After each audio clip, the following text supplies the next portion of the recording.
Hello everyone, আসসালামু আলাইকুম। কী অবস্থা সবার?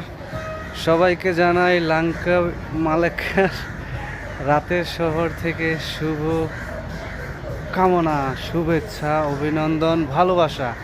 আমি এখন আছি মালাক্কার মেইন টাউনে রাতের শহর দেখানোর জন্য চলে আসছি। তো এসে দেখলাম এত ভালো লাগলো, সত্যি অসাধারণ একটা অনুভূতি অ্যান্ড ভীষণ ভালো লেগেছে আমার। আপনারা দেখতে পাচ্ছেন ইতিমধ্যে আমি আছি যেখান দিয়ে এই স্পিড চলাচল করে রাতে, রাতের লাইটিংয়ের সাথে ভীষণ সৌন্দর্য বহন করে। সো আমি সেখানে আছি আর আমার সাথে আছে আমার ফ্রেন্ড নাজমুল। আমার ফ্রেন্ড দেখতে পাচ্ছেন, ভীষণ এনজয় করতেছি, ভীষণ ভালো লাগছে। চলুন তাহলে দেখতে থাকুন আমাদের ভিডিওর সাথে।